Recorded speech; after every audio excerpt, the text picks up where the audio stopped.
Hi friends, welcome back to my YouTube channel. ಎಲ್ಲರೂ ಹೇಗಿದ್ದೀರಾ friends? ಇವತ್ತು ನಾನು ಕ್ಯಾಬೇಜಲ್ಲಿ ಹುಳಿ ಮಾಡ್ತಾಯಿದ್ದೀನಿ ಮಧ್ಯಾಹ್ನ ಲಂಚ್ಗೆ. ನೋಡಿ, ಒಂದು ಕ್ಯಾಬೇಜು ಚಿಕ್ಕದೊಂದು ಕ್ಯಾಬೇಜ್ ತಗೊಂಡು ಕಟ್ ಮಾಡಿ ಇಟ್ಕೊಂಡಿದ್ದೀನಿ ಇವಾಗ. ಮತ್ತು ಇದಕ್ಕೆ ಒಂದು ಹಿಡಿ ಬೇಳೆ ನೆನೆಸಿ ಇಟ್ಕೊಂಡಿದ್ದೀನಿ. ಇವಾಗ ಕ್ಯಾಬೇಜ್ ಮತ್ತು ಬೇಳೆ ಎರಡನ್ನೂ ಒಟ್ಟಿಗೆ ಬೇಯಿಸ್ಕೊಳ್ಬೇಕು. ನಾನಿದು ಹೇಗೆ ಮಾಡ್ತಿದ್ದೀನಿ ಅಂದರೆ ತೆಂಗಿನಕಾಯಿ ಹಾಕಿ ಹುಳಿ ಮಾಡ್ತಾಯಿದ್ದೀನಿ. ಬನ್ನಿ ತೋರಿಸ್ತೀನಿ ಅದು ಹೇಗೆ ಮಾಡೋದು ಅಂತ. ಮೊದಲು ಇದೆರಡನ್ನು ಬೇಯಿಸ್ಕೊಳ್ತೀನಿ ಇವಾಗ. ನೋಡಿ ಫ್ರೆಂಡ್ಸ್, ಈಗ ಬೇಳೆ ಮತ್ತು ಕ್ಯಾಬೇಜನ್ನು ಬೇಯಿಸಿ ಇಟ್ಕೊಂಡಿದ್ದೀನಿ. ಇವಾಗ ಎರಡು ಒಟ್ಟಿಗೆ ಬೇಯಿಸ್ಕೊಂಡೆ. ಇವಾಗ ಇದಕ್ಕೆ ರುಬ್ಕೊಳ್ಳಿಕ್ಕೆ ಒಂದು ಮಸಾಲೆ ರೆಡಿ ಮಾಡ್ಕೊಳ್ಬೇಕು. ಮಸಾಲೆ ರೆಡಿ ಮಾಡ್ಕೊಳ್ತಾ ಇದ್ದೇನೆ.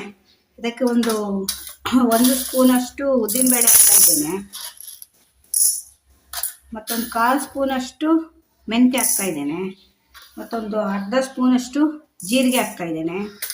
ಮತ್ತು ಇದಕ್ಕೆ ಒಂದು ಸ್ವಲ್ಪ ಅಕ್ಕಿ ಹಾಕ್ತೇನೆ ನಾನು, ಅದು ಹುಳಿ ಸ್ವಲ್ಪ ಗಟ್ಟಿಯಾಗಿ ಬರಬೇಕು ಅಂತ ಸ್ವಲ್ಪ.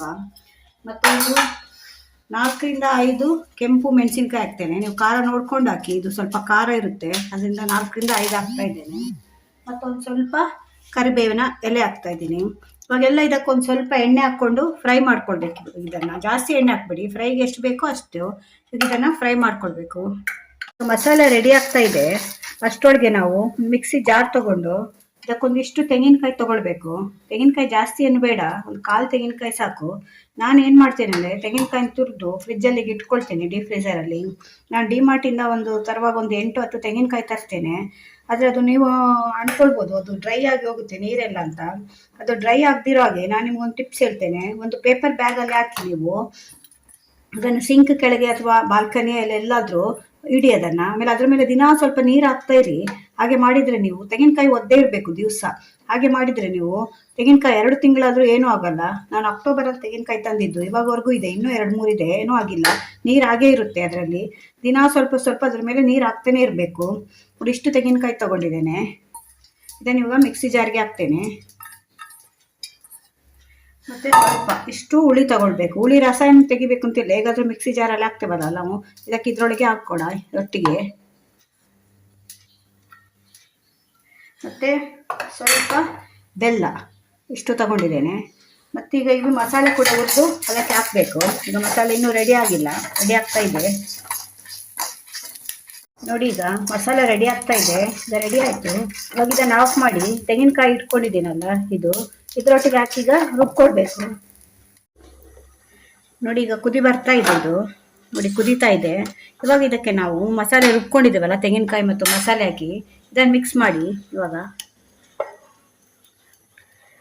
ತುಂಬ ಟೇಸ್ಟಿಯಾಗಿರುತ್ತೆ. ಒಂದ್ಸಲ ಟ್ರೈ ಮಾಡಿ ನೋಡಿ ಫ್ರೆಂಡ್ಸ್. ಬೇಳೆದೇ ಎಲ್ಲ ಹುಳಿ ತಿಂದು ಬೇಜಾರಾಗಿದ್ದರೆ ಈ ರೀತಿ ಒಂದ್ಸಲ ತೆಂಗಿನಕಾಯಿ, ನೀವು ಉಡುಪಿ ಮಂಗಳೂರು ಕಡೆ ಬಂದಾಗ ದೇವಸ್ಥಾನದಲ್ಲೆಲ್ಲ ಇದು ತಿಂದಿರ್ಬೋದು. ಅವರೆಲ್ಲ ಇದೇ ಮಾಡೋದು, ತೆಂಗಿನಕಾಯಿ ಹಾಕಿ. ನೀವು ತೆಂಗಿನಕಾಯಿ ಹಾಕಿದ ಮೇಲೆ ಇದನ್ನು ಜಾಸ್ತಿ ಕುದಿಸಬಾರ್ದು, 4-5 ಕುದಿ ಬರಬೇಕು. ನೋಡಿ ಫ್ರೆಂಡ್ಸ್, ಈಗ ಕುದೀತಾ ಇದೆ. ತುಂಬ ಕುದಿ ಬರಬಾರ್ದು, ಒಂಥರ ತೆಂಗಿನಕಾಯಿ ವಾಸನೆ ಬರುತ್ತೆ ತುಂಬ ಕುದಿ ಬಂದರೆ. ಇವಾಗ ಒಂದು ಲಾಸ್ಟಲ್ಲಿ ನೀವು ಆಫ್ ಮಾಡ್ತೀನಿ ಅಂತ ಹೇಳುವಾಗ ಒಂದು ಸ್ವಲ್ಪ ಕರಿಬೇವು ಹಾಕಿ. ಇದಕ್ಕೆ ಕರಿಬೇವು ಹಾಕಿ ಒಂದು ಕುದಿ ಬಂದಮೇಲೆ ಆಫ್ ಮಾಡಿ. ಈಗ ರೆಡಿಯಾಗಿದೆ ನೋಡಿ, ಕ್ಯಾಬೇಜ್ ತೆಂಗಿನಕಾಯಿ ಹಾಕಿರೋ ಹುಳಿ ರೆಡಿ ಆಯಿತು. ನೋಡಿ ಫ್ರೆಂಡ್ಸ್, ತೆಂಗಿನಕಾಯಿ ಹಾಕಿ ಕ್ಯಾಬೇಜು ಹುಳಿ ರೆಡಿಯಾಗಿದೆ. ಇದರೊಟ್ಟಿಗೆ ಒಂದು ಅನ್ನ ಮತ್ತು ಮುದ್ದೆ ಇಟ್ಕೊಂಡ್ರೆ ಸೂಪರ್ ಆಗಿರುತ್ತೆ. ಒಂದ್ಸಲ ಮನೆಯಲ್ಲಿ ಟ್ರೈ ಮಾಡಿ ನೋಡಿ. ಅನ್ನಕ್ಕೂ ಸೆಟ್ ಆಗುತ್ತೆ, ಇದು ಮುದ್ದೆಗೂ ಸೆಟ್ ಆಗುತ್ತೆ. ಮುದ್ದೆಗಂತೂ ಕಾಂಬಿನೇಷನ್ ತುಂಬ ಚೆನ್ನಾಗಿರುತ್ತೆ ಫ್ರೆಂಡ್ಸ್. ಇವತ್ತು ನಾನು ಸ್ವಲ್ಪ ಅನ್ನ ಮಾಡಿ 2-3 ಮುದ್ದೆ ಮಾಡಿದ್ದೀನಿ. ನಿಮ್ಗೆ ಇಷ್ಟ ಆಗಿದ್ರೆ ಇದು ಮನೆಯಲ್ಲಿ ಒಂದ್ಸಲ ಟ್ರೈ ಮಾಡಿ ನೋಡಿ. ವಿಡಿಯೋ ಇಷ್ಟ ಆದರೆ ಒಂದು ಲೈಕ್ ಕೊಡಿ, ಶೇರ್ ಮಾಡಿ, ಮತ್ತು ಚಾನಲ್ನ ಸಬ್ಸ್ಕ್ರೈಬ್ ಮಾಡ್ಕೊಂಡು ನೋಡಿ ಫ್ರೆಂಡ್ಸ್.